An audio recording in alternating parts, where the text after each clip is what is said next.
And a very big welcome back to the deep dive. I'm so happy you are here with us today. Yes, welcome. It is great to be here. We have a very special show planned for you today. Usually we dive deep into news or, complicated technology. Right, the heavy stuff. Yeah, exactly. But today we are going on a trip. That is right. But we are not taking a real airplane. No airplane today? No, we are taking a virtual trip through books, travel guides, and history. We are going to Europe, and we have a very specific mission. Oh, I love a mission. So what is our goal today? Our mission is, well, it's shopping. Shopping. Okay, wow, now you have my full attention. I am excellent at shopping. I thought you might like that. I do. But what are we buying? Are we buying clothes or shoes, chocolate? Not today. Today we are looking for craftsmanship. Craftsmanship.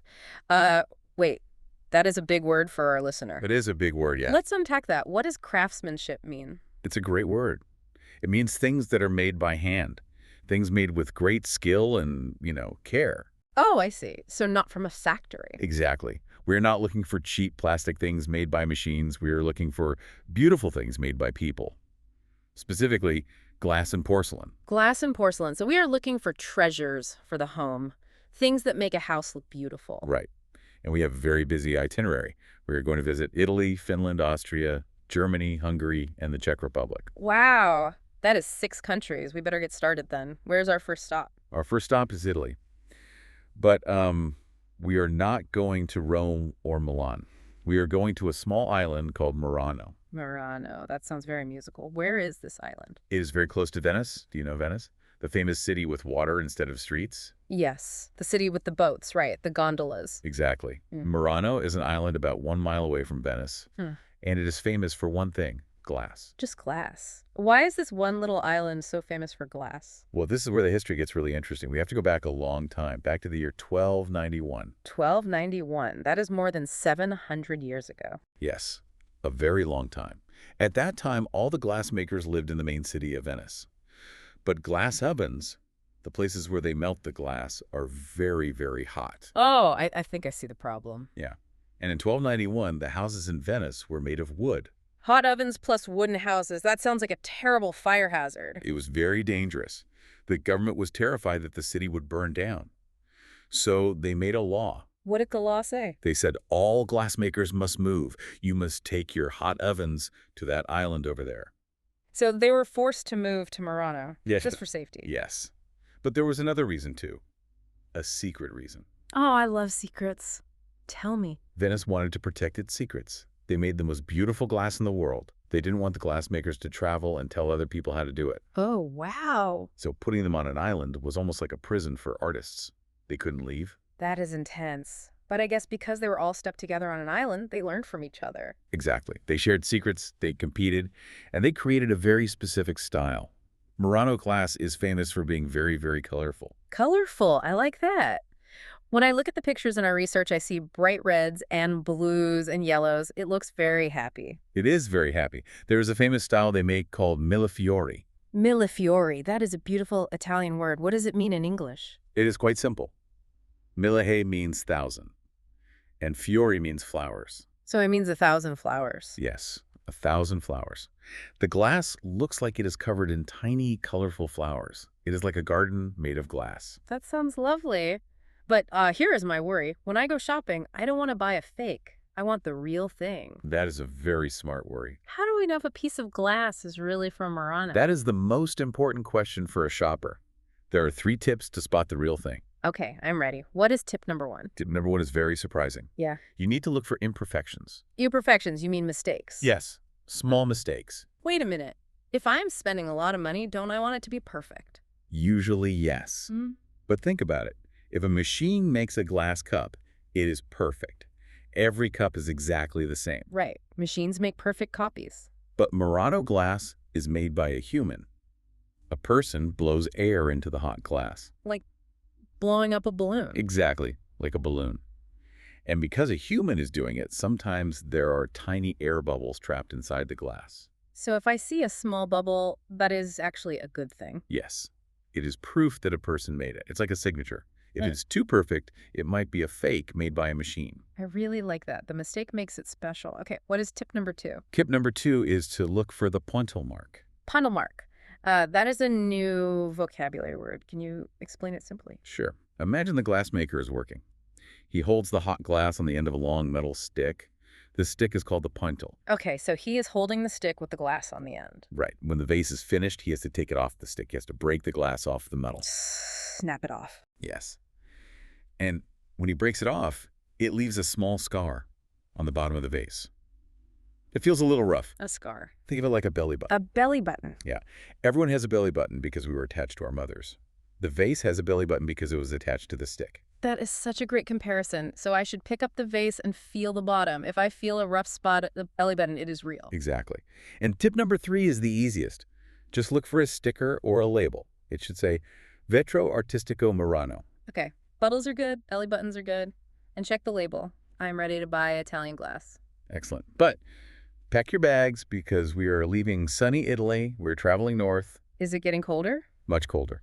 We're going to Scandinavia, specifically to the country of Finland. Finland. Okay, I will put on my winter coat. What are we buying in Finland? We are visiting a famous brand called Iittala. Iittala. That is fun to say. How is it different from the Italian glass? It is the complete opposite. Remember Murano. It is colorful, bright, busy, and full of flowers. Yes, very dizzy. Finnish glass is different.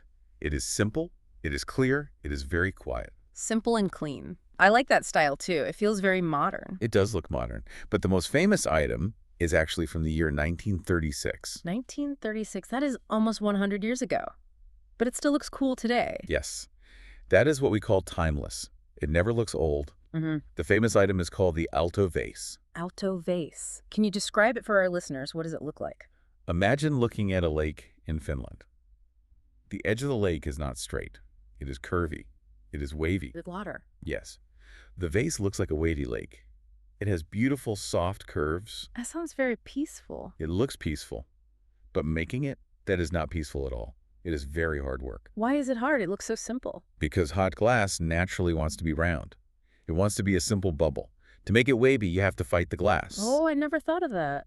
I found a very surprising fact in our research. How many people do you think it takes to make just one wavy vase? I don't know, maybe 2 people. 1 to blow the glass, 1 to help. It takes 7 people. 7! 7 people to make one vase. Yes. It is a team sport. They have to move perfectly together. One person melts it, one person blows it, one person shapes it. If one person is too slow, the vase is ruined. Wow. That makes me respect it much more. When you buy that vase, you are buying the teamwork of 7 people. Exactly. It is a masterpiece of cooperation. Okay, so we have the colorful thousand flowers from Italy. We have the wavy lake vase from Finland. Where are we going next? Are you thirsty? I am always a little thirsty after shopping. Good. Because our next stop is Austria, and we are visiting the Wine King. The Wine King. Who is that? There's a company called Riedel. They are famous for making wine glasses. Okay, I have to be honest with you. I am a little skeptical here. Skeptical why? Well, a glass is just a glass, right? It is just a container for liquid. Does it really matter what shape the glass is? That is the big question. Does the shape matter? Riedel says yes, it matters a lot. How can the shape of a glass change the taste of the wine? That sounds like magic, not science. It is actually biology. Think about your tongue. My tongue. Yes, different parts of your tongue taste different things. Sweet, sour, bitter. Riedel discovered that the shape of the glass directs the wine to different parts of your tongue. Wait, let me understand. So the shape of the glass controls where the liquid lands in my mouth. Exactly. Imagine a glass with a wide open top. You have to tilt your head down to drink. The wine hits the tip of your tongue first. Okay. Now imagine a narrow glass. You have to tilt your head back.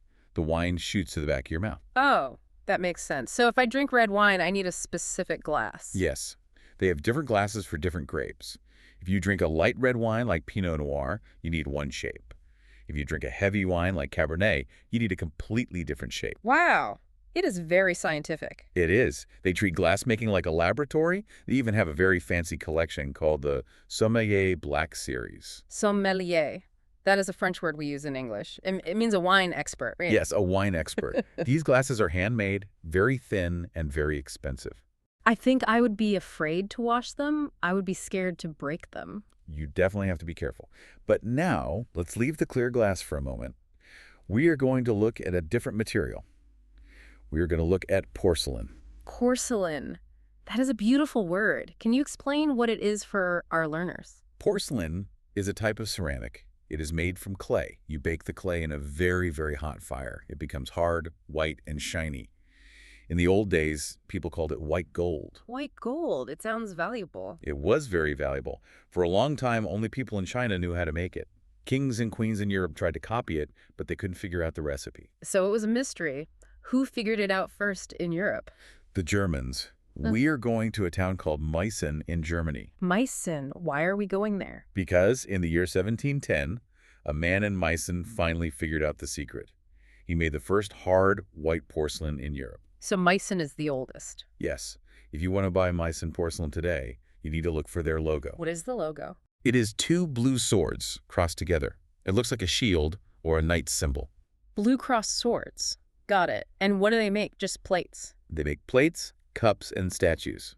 Their most famous set is called the Swan Service. Swans, like the big white birds. Yes. The plates have pictures of swans swimming in water. It is very elegant. That sounds very fancy. Is there anywhere else we should go for porcelain? Yes, let's take a quick trip across the border to Hungary, to a brand called Herend. Herend, is it famous too? Very famous. Do you know Queen Victoria from England? Of course. She was a very famous queen in the 1800s. Well, back in 1851, Queen Victoria saw some porcelain from Herend. She fell in love with it. She bought a huge set for Windsor Castle. Wow, if a queen buys it, it must be good. What does it look like? It is very detailed. They paint pictures of nature. You will see birds, flowers, and butterflies. And the amazing thing is, it is all painted by hand. Painted by hand? Yes. Every single leaf, every feather. It is not a sticker. A person painted it with a tiny brush. That must take a long time. It takes days and days. That is why it is so special. Okay, let me check my shopping list. We have colorful Italian glass, we have the wavy finish vase, we have scientific wine glasses from Austria, and we have white gold from Germany and Hungary. Our bag's getting heavy. They really are. But do we have time for one last stop? We absolutely do. And honestly, this might be the best place for shoppers. We are going to the Czech Republic, to the city of Prague. Prague. I have seen pictures. It looks like a fairy tale city with castles and old bridges. It is beautiful, and for shoppers, it is a paradise. We're looking for Bohemian crystal. Bohemian crystal. Wait, I have a question. What is the difference between glass and crystal? Are they the same thing? That is a great question. Crystal is a special type of glass. They add minerals to it, which makes the glass heavier. And this is the important part. It makes it sparkle. Sparkle, like a diamond. Yes, it reflects the light. Do you remember the Murano glass from Italy? Yes, it had bubbles. The night's imperfections. Right. Well, Bohemian crystal is the opposite. It should have absolutely no bubbles. It should be perfectly clear, like ice. Perfectly clear. And because the material is special, they can cut it. They use sharp wheels to cut patterns into the glass. It creates sharp edges that catch the light. So it is sparkly and heavy. Yes. There's a brand called Moser. People call it the Rolls-Royce of glass. The Rolls-Royce. That means it is the best of the best and probably very expensive. It is expensive. Yeah. But don't worry, Prague has fun things to buy too, things that are not so expensive. Oh, good. My wallet was getting worried. What fun things can we buy? Well, if you walk down the street in Prague, you will see shops full of marionettes. Marionettes. Those are puppets, right? Puppets on strings. Yes. Wooden puppets. Mm. Puppets are a huge part of Czech culture. It is a tradition. You can buy funny puppets, scary witches, or storybook characters. Can I buy a Pinocchio puppet? Yes. You can find many Pinocchio puppets. It is a great souvenir. It is something you can actually play with. I want a puppet. That sounds really fun. What else? If you like jewelry, you should look for Garnet. Garnet. That is a stone, right? Yes, it is a gemstone. It is deep, dark red. Like a fire truck. No, darker, like red wine. Yeah. Or like the seeds of a pomegranate fruit. It is beautiful. But just like in Italy, you have to be careful. Why? Are there fakes? Yes. Some people sell cheap red glass and say it is garnet. You must ask for a certificate. A certificate. A piece of paper that proves it is real. Exactly.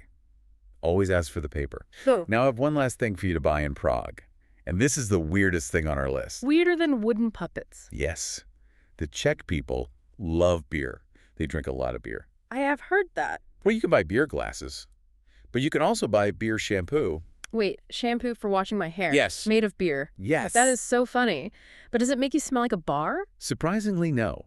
It smells distinct, but nice. And the ingredients in beer are actually very good for your hair. It makes your hair shiny. Beer for shiny hair. I have never heard of that. It is a very unique gift. If you bring that home, your friends will definitely laugh. It certainly is memorable. Wow, what a trip. We have visited so many places today. We really did. Let's review our shopping bag. Okay. We have the colorful, bubbly glass from Italy. The thousand flowers. Then we went north to Finland for the wavy lake vase. Then we learned about the biology of wine glasses in Austria. Then we saw the white gold porcelain in Germany and Hungary, hand-painted with birds and swans. And finally, we went to Prague for sparkly crystal, wooden puppets, and beer shampoo. It was an amazing tour. You know, I realized something important today while we were talking. What is that? All of these things, the glass, the porcelain, the puppets, they all share one thing: What do they share? patience, craftsmanship. Patience. That is true. In our normal lives, we want everything fast. We want fast food, we want fast delivery. But these things, the Altovase takes 7 people working together. The Herend plate takes days of painting. The Murano glass takes years of practice to learn. That is a beautiful thought. When you buy these things, you are not just buying a cup or a vase. You are buying time. You are buying the love and care of the person who made it. Exactly. Whether it has bubbles like Murano glass or is perfectly clear like Bohemian crystal, a human being made it. It tells a story. And that is what makes it a treasure. So, listener, we have a question for you. Which one was your favorite?